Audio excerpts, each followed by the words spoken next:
Assalamualaikum warahmatullahi wabarakatuh. Ketemu lagi Bapak Ibu rekan-rekan di Cara Terpilih. Semoga channel ini bisa menjadi salah satu channel pilihan Bapak Ibu ya, dan saya doakan Bapak Ibu semua selalu diberi kesehatan dan lindungan Allah Subhanahu wa taala. Amin.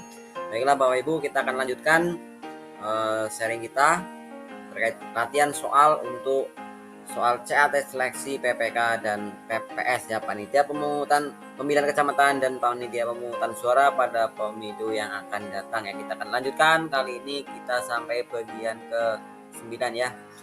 Jangan lupa Bapak Ibu yang belum menonton video latihannya bagian 1 sampai dengan 8, silahkan bisa diklik linknya, saya cantumkan di deskripsi video ini ya. Selamat belajar, semoga sukses. Langsung saja Bapak Ibu, jangan lupa yang belum subscribe silahkan di subscribe dulu ya. Terima kasih pada Bapak Ibu yang sudah subscribe channel ini. Kita lanjutkan Bapak Ibu latihan soal-soalnya ya. Soal yang pertama ini materi umum ya, tentang Undang-Undang Dasar. Hubungan keterkaitan antara Undang-Undang Dasar 1945 dan pembangunan nasional adalah A. Antara pembukaan Undang-Undang Dasar 1945 dan pembangunan nasional saling berkaitan. B. Pembukaan Undang-Undang Dasar 1945 memuat rumusan pembangunan nasional. C. Pembukaan Undang-Undang Dasar 1945 merupakan bagian yang terpisah dari pembangunan nasional. Atau D. Pembangunan nasional merupakan pelaksanaan dari cita-cita nasional yang terkandung dalam pembukaan Undang-Undang Dasar 1945. Baiklah Bapak Ibu, silakan pilih kira-kira A, B, C atau D Bapak Ibu ya. Saya ulangi, hubungan keterkaitan antara Undang-Undang Dasar 1945 dan pembangunan nasional adalah, ya Bapak Ibu ya, jawabannya adalah pembangunan nasional merupakan pelaksanaan dari cita-cita nasional yang terkandung di dalam pembukaan Undang-Undang Dasar 1945. Jawabannya adalah yang D ya Bapak Ibu rekan-rekan. Kita lanjutkan soal yang kedua. Bagi Bapak Ibu yang memiliki jawaban lain, boleh silahkan untuk sharing di komentar video ini ya. Jangan lupa yang belum subscribe silahkan di subscribe Bapak Ibu. Nomor 2.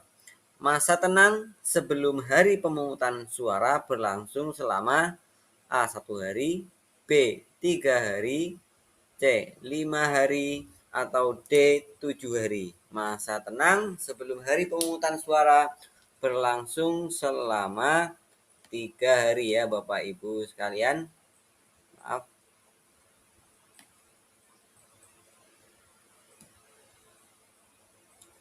3 hari ya Bapak Ibu sekalian. Jawabannya yang B ya. Jika tadi yang A, jawabannya yang D. Soal selanjutnya nomor 3. Demokrasi lahir sejak A. Ditetapkannya Magna Carta, B. Revolusi Prancis, C. Renaissance, atau D. Kebudayaan Yunani kuno.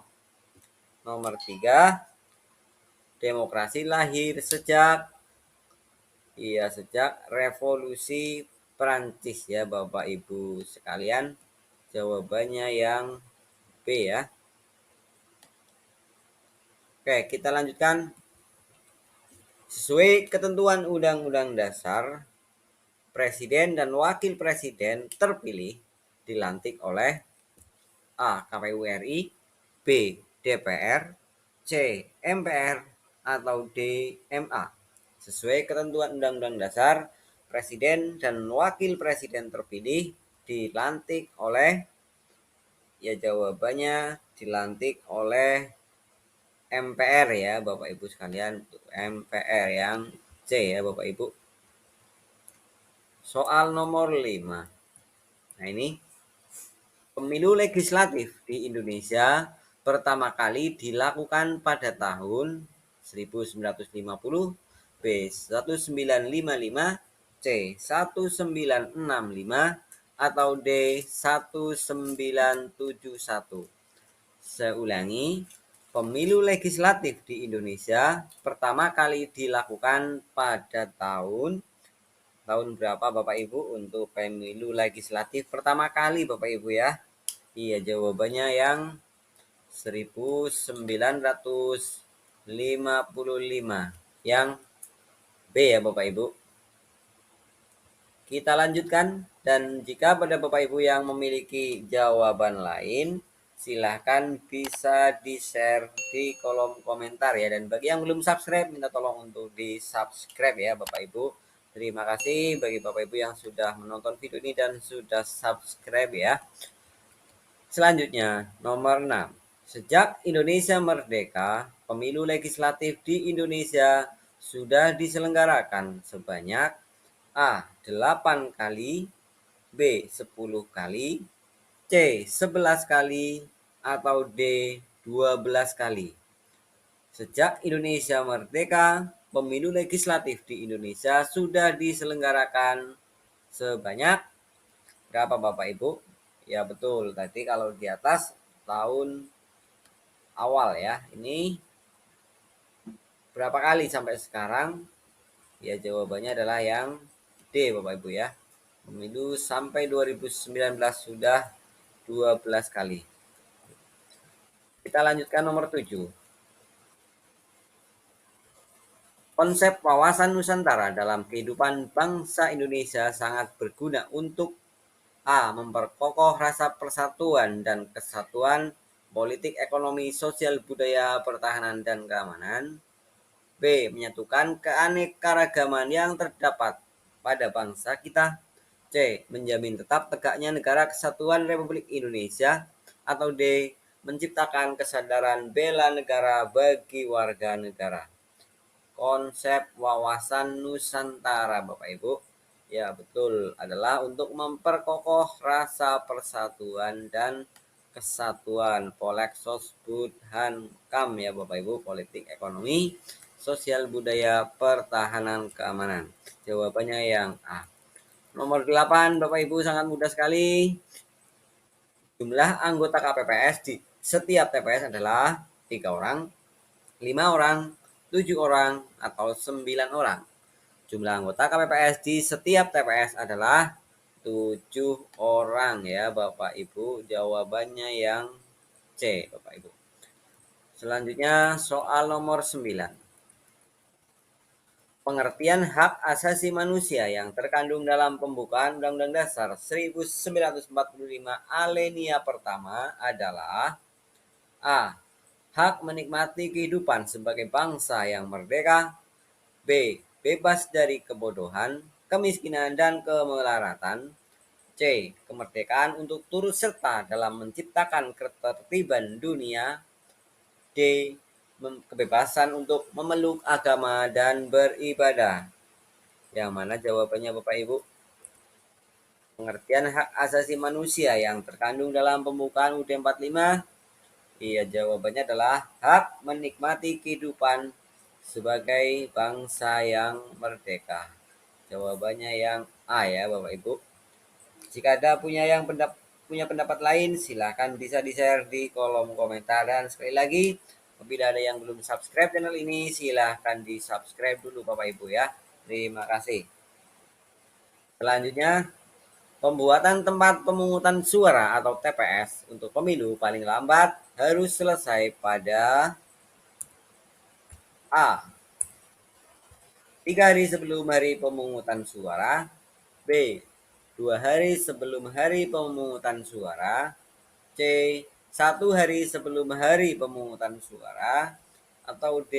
Setengah hari sebelum hari pemungutan suara. Pembuatan TPS Bapak Ibu ya. Pembuatan TPS paling lambat ya. Paling lambat ini. Cepat lebih baik Bapak Ibu ya. Paling lambat harus selesai pada 1 hari ya Bapak Ibu. Jawabannya yang C ya untuk nomor 10. Kita lanjutkan Bapak Ibu, nomor selanjutnya nomor 11. Surat pemberitahuan kepada pemilih atau undangan untuk memilih ya, wajib diberikan kepada pemilih paling lambat A. 1 hari sebelum hari pemungutan suara, B. 3 hari, C. 5 hari, atau D. 7 hari. Surat undangan atau pemberitahuan kepada pemilih wajib dilaksanakan diberikan pada pemilih paling lambat 3 hari sebelum hari pemungutan suara ya Bapak Ibu, 3 hari sebelum. Nomor 12. Apabila sampai pukul 7, saksi pengawas TPS pemilih belum ada yang hadir, maka rapat pemungutan suara dapat ditunda selama A. 5 menit, 10 menit, 15 menit, atau D. 30 menit. Apabila sampai pukul 7, saksi pengawas pemilih juga belum ada ya Bapak Ibu, maka rapat pemungutan suara dapat ditunda. Berapa Bapak Ibu? Iya, jawabannya 30 menit ya Bapak Ibu. Jawabannya yang D ya. Kita lanjutkan Bapak Ibu. Pemilih yang keliru atau salah coblos dapat meminta pergantian surat suara kepada KPPS sebanyak A sekali, B 2 kali, C 3 kali, atau D 5 kali. Pemilih yang keliru atau salah coblos dalam meminta pergantian surat suara kepada KPPS ini dapat meminta sebanyak 1 kali ya jawabannya untuk 13 yang A ya Bapak Ibu. Kita lanjutkan soal berikutnya Bapak Ibu. Nomor 14. Peraturan KPU yang mengatur mengenai tahapan dan jadwal penyelenggaraan pemilu 2024 adalah PKPU nomor 2, PKPU nomor 3, PKPU nomor 5, atau PKPU nomor 8. Peraturan KPU mengenai tahapan dan jadwal. Bagaimana Bapak Ibu? Iya betul, jawabannya adalah nomor 3 ya. Peraturan KPU nomor 3 tahun 2022. Next, selanjutnya nomor 15. Peraturan KPU yang mengatur tentang pembentukan badan ad hoc pemilu pada pemilu 2024 adalah nomor 2, nomor 3, nomor 5, atau nomor 8. Pembentukan badan ad hoc diatur dalam peraturan KPU nomor 8 ya Bapak Ibu tahun 2022. Oke. Selanjutnya soal nomor 16.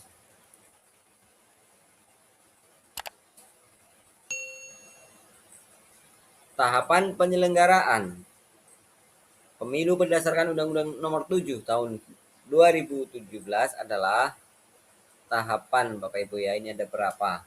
Tahapan penyelenggaraan pemilu itu ada berapa? A. 9 tahapan, B. 10 tahapan, C. 11 tahapan, atau D. 12 tahapan. Nah ini Bapak Ibu tahapan penyelenggaraan pemilu terdiri dari berapa tahapan ya Bapak Ibu? Ya betul, jawabannya adalah 12 tahapan ya Bapak Ibu. Kita lanjutkan, sekali lagi jangan lupa yang belum subscribe ya, silahkan di subscribe terlebih dahulu Bapak Ibu. Terima kasih. Soal berikutnya nomor 17. Dalam Undang-Undang Nomor 7 Tahun 2017 tentang Pemilihan Umum, pasal yang mengatur tahapan penyelenggaraan pemilu adalah dalam Undang-Undang Nomor 7 Tahun 2017 tentang Pemilihan Umum, pasal yang mengatur tahapan penyelenggaraan. Pasal berapa Bapak Ibu? Ya betul ya, jawabannya pasal 167 Bapak Ibu A ya. Selanjutnya soal nomor 18. Berdasarkan Undang-Undang Nomor 7 Tahun 2017, tahapan penyelenggaraan pemilu dimulai paling lambat sebelum hari pemungutan dan penghitungan suara dilakukan. Berapa bulan Bapak Ibu? 10 bulan, 15 bulan, 20 bulan, atau 24 bulan. Berdasarkan Undang-Undang Nomor 7 Tahun 2017, tahapan penyelenggaraan pemilu dimulai paling lambat. Iya, Pak, jawabannya 20 bulan ya Bapak Ibu. paling lambat 20 bulan sebelum hari pemungutan suara dan penghitungan suara. Selanjutnya Bapak Ibu, nomor 19. Dalam pasal 176 Undang-Undang Nomor 7 Tahun 2017, pendaftaran peserta partai politik. Peserta politik sebagai peserta pemilu dilakukan paling lambat titik-titik sebelum hari pemungutan suara. A. 15 bulan, B. 16 bulan, C. 17 bulan, atau D. 18 bulan. Berapa Bapak Ibu untuk jawabannya? Pendaftaran peserta partai politik ini maksudnya ya. Peserta pemilu dilakukan paling lambat. Iya betul, jawabannya 18 bulan ya Bapak Ibu, yang D. Selanjutnya soal nomor 20. Penetapan partai politik sebagai peserta pemilu dilakukan dalam sidang pleno KPU paling lambat pada titik sebelum hari pemungutan suara. 14 bulan, 13 bulan, 10 bulan, 12 bulan udah ya. Berdasarkan partai politik sebagai peserta pemilu dilakukan dalam penetapan partai politik sebagai peserta pemilu dilakukan dalam sidang pleno KPU yang paling lambat pada, jawabannya berapa Bapak Ibu? Berapa bulan? Iya betul, 14 bulan ya Bapak Ibu. Jawabannya yang A. Kita refresh lagi apakah sudah selesai semua. Ya ternyata tadi sudah ya Bapak Ibu. Saya ucapkan terima kasih kepada Ibu. Dan mudah-mudahan video ini bermanfaat Bapak Ibu, rekan-rekan. Selamat belajar. Bagi yang belum menginginkan soalnya bisa dilihat di video di channel saya ya, cara terpilih. Terima kasih. Kita ketemu di video selanjutnya. Semoga Bapak Ibu semua selalu diberi kesehatan dan lindungan Allah Subhanahu wa taala. Amin amin ya robbal alamin. Wassalamualaikum warahmatullahi wabarakatuh.